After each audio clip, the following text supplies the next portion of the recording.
Olá pessoal, tudo bem? Que a paz de Deus esteja em nossas vidas, hoje e sempre, em nome de Jesus. Hoje, meus queridos, nós vamos falar sobre o fruto do Espírito Santo. Mas antes, eu peço que você deixe o seu like, se inscreva no canal e compartilhe esse vídeo com o máximo de pessoas que vocês puderem, para que nós possamos espalhar a mensagem do nosso Deus a todos quantos for necessário. Amém? Então, vamos aos estudos. O fruto do Espírito é uma seleção de virtudes produzidas pelo Espírito Santo na vida daqueles que foram feitos novas criaturas. Esse fruto resulta em uma conduta de vida íntegra e de acordo com a vontade de Deus. O fruto do Espírito, meus queridos, é descrito pelo apóstolo Paulo no livro de Gálatas, do capítulo 5, versículo 22 ao 23. Nesse estudo bíblico, entenderemos melhor o que é o fruto do Espírito e qual o seu significado e implicação na vida dos seguidores de Cristo.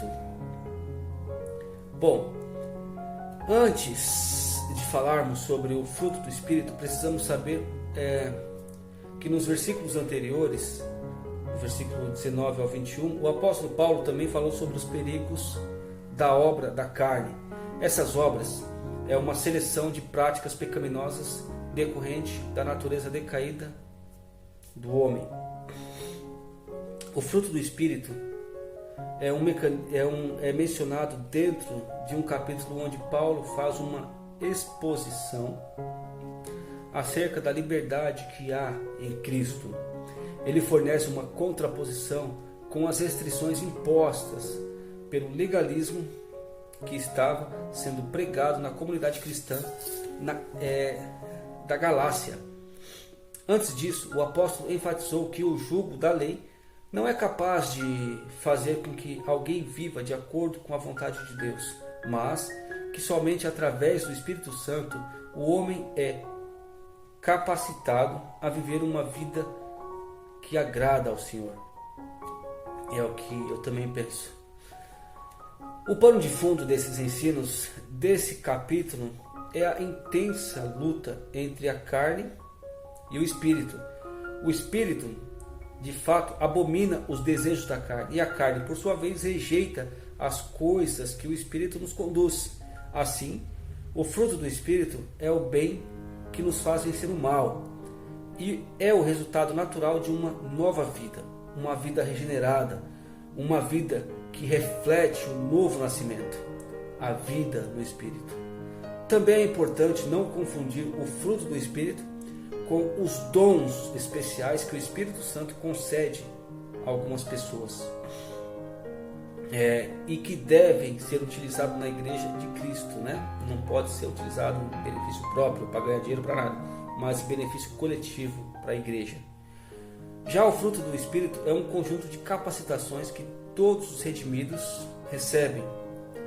Agora, por que fruto do Espírito e não frutos do Espírito? É interessante notar que quando o apóstolo fala dessas capacitações, ele utiliza o singular, fruto, ao invés do plural, né, que seria frutos. Já que ele escreve sobre as práticas pecaminosas, ele escreve no plural, ele fala as obras da carne, né? Muitas especulações já foram feitas na tentativa de explicar o porquê dessa situação. A melhor de todas elas defende que isso acontece porque, diferentemente das obras da carne, o fruto do Espírito é uma unidade. E isso significa que todas as capacitações pertencem a um único fruto. Não somos nós que produzimos esse fruto, mas o Espírito Santo que produz o fruto em nós. Ele assim faz de um modo em que uma virtude está diretamente ligada à outra. Portanto, essas virtudes são indivisíveis e juntas formam o fruto. Pense em cada virtude como sendo gomos de um mesmo fruto, como se fosse uma bela mexerica. Também facilita o nosso entendimento quando conseguirmos entender que o amor é a base de todas as outras virtudes citadas. Se não houver amor, é impossível que tenha a verdadeira alegria paz, longanimidade, benignidade, bondade, fidelidade, mansidão, domínio próprio. Isso. Podemos dizer que o fruto do Espírito é o amor seguido necessariamente pelas outras 8 preciosas virtudes citadas. Essa não foi a única vez em que o apóstolo utilizou uma metáfora relacionada à produção agrícola para se referir à conduta esperada dos verdadeiros cristãos. No livro de Romanos, capítulo 6, versículo 22, e em Efésios, capítulo 5, versículo 9, e também em Filipenses, capítulo 1, versículo 11, encontramos também em outras passagens bíblicas o mesmo princípio. Um exemplo disso é a pregação de João Batista, que enfatizava que o arrependimento verdadeiro produz fruto visível e mudança de comportamento. No livro de Mateus, capítulo 3, versículo 8, e Lucas 3, versículo 8 também. Como já dissemos, mediante após descrever as obras da carne, o apóstolo Paulo descreveu o fruto do Espírito. O apóstolo apresentou a seguinte relação representativa como sendo o fruto do Espírito. Vamos lá? O amor. O amor é a base de todas as outras virtudes. No livro de Coríntios 13, a gente consegue ver ele falando, ainda que eu falasse a língua dos homens, dos anjos e tal. Em vários outros livros ele também representa a parte do amor. No mesmo capítulo 5 do livro de Gálatas, Paulo já havia enfatizado a importância e a necessidade do amor na vida dos verdadeiros cristãos. Paulo não foi o único a enfatizar a prioridade do amor na vida dos santos. O apóstolo João escreveu que aquele que não ama não conhece a Deus. O apóstolo Pedro também ressaltou esse princípio em sua primeira epístola, 1 Pedro, capítulo 4, versículo 8. Claro que tudo isso reflete o ensino do próprio Senhor Jesus, onde ele pessoalmente ensinou que seus discípulos seriam conhecidos pelo amor demonstrado. No livro de João, Agora vamos lá. A alegria. A alegria é uma consequência direta do amor. Essa não é uma alegria superficial, nem mesmo significa que a ausência das aflições e dificuldades impeçam isso. Essa alegria é aquela que o apóstolo Pedro escreveu dizendo que é inefável e gloriosa. Essa alegria também é a mesma que o apóstolo Paulo sentia ao dizer: entristecidos, mas sempre alegres.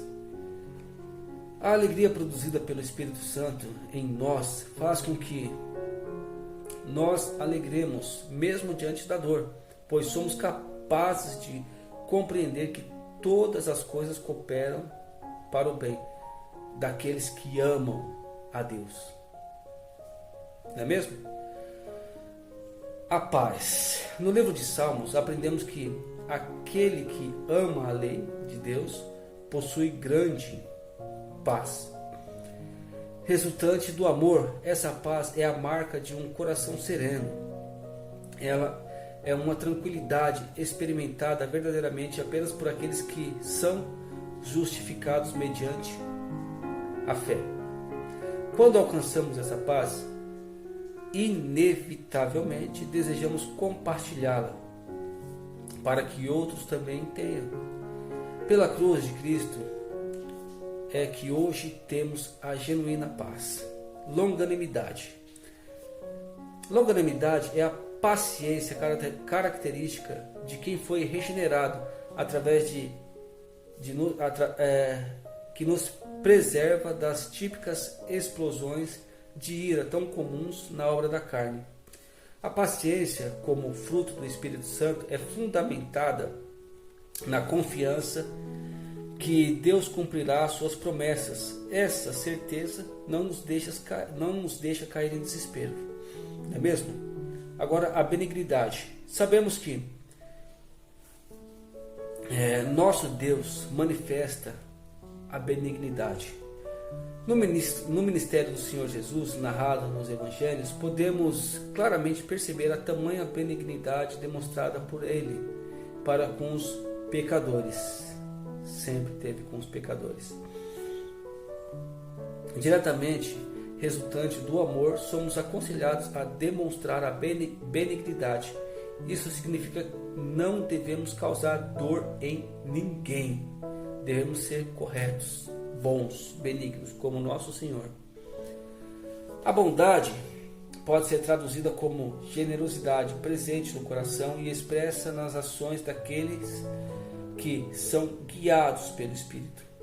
A excelência moral e espiritual produzida pelo Espírito Santo em nós, que nos capacita a zelar pela verdade e pelo que é correto. Essa bondade nos leva a rejeitar tudo o que é mau e perverso. Pensemos nisso e vamos levar isso na nossa vida, hoje e sempre. Fidelidade.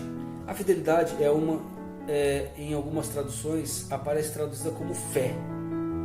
Essa também é uma tradução correta no termo grego utilizado, porém, devido à clara relação com a bondade, a benignidade citada anteriormente, a tradução que mais se encaixa ao contexto é fidelidade ou lealdade.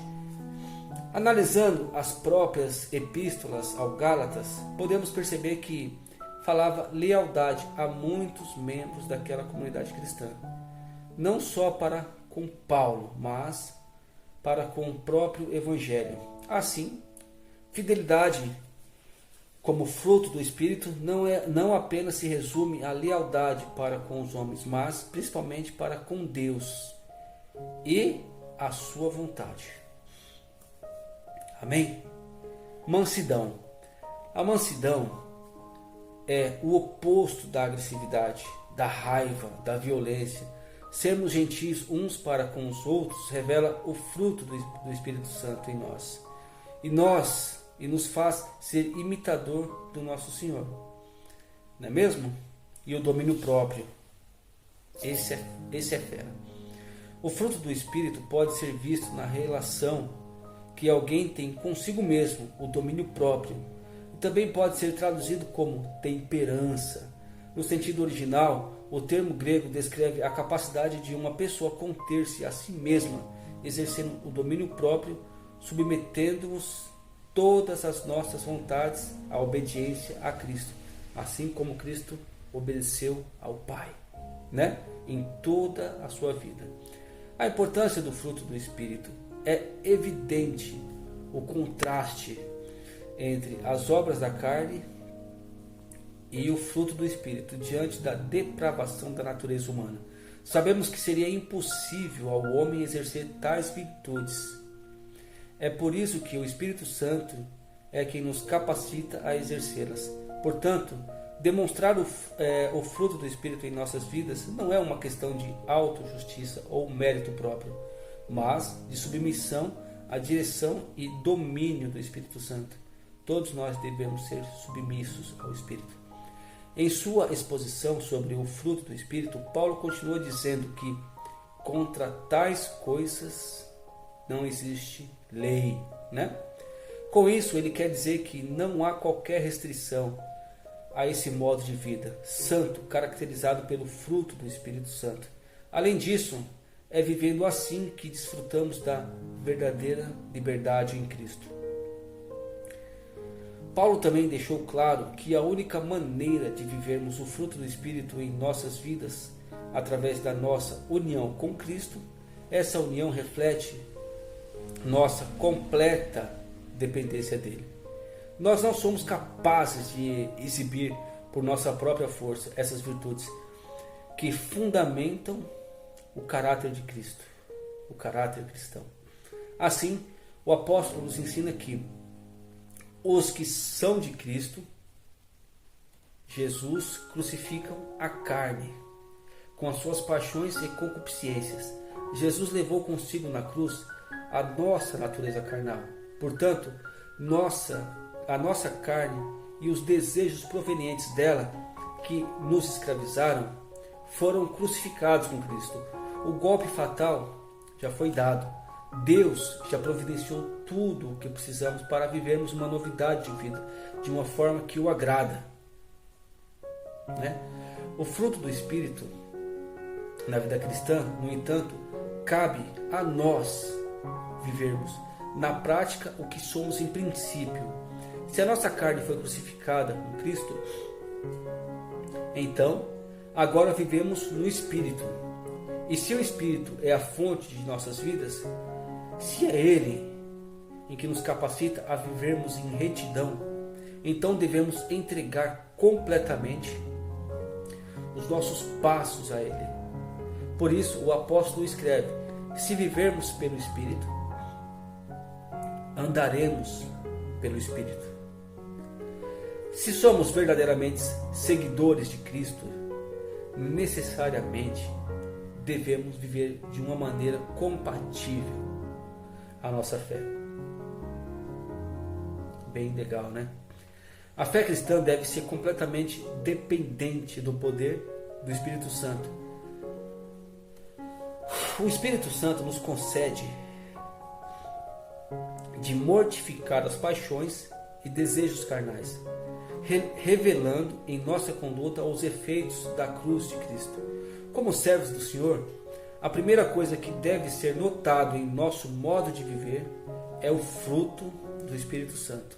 Se olharmos para a nossa própria vida e não enxergarmos o fruto do Espírito nela, então pode ser que nossas raízes não estejam no Calvário. É importante sempre prestar atenção, sempre seguir as diretrizes do Espírito Santo, do fruto do Espírito Santo. Amém, meus queridos? Irmãos, que eu espero que essa palavra que nós dissemos, que nós pregamos agora, tenham fortificado a sua fé. Olhem para o seu próximo, olhem para o seu irmão, se compadeçam, tenham misericórdia, sabe?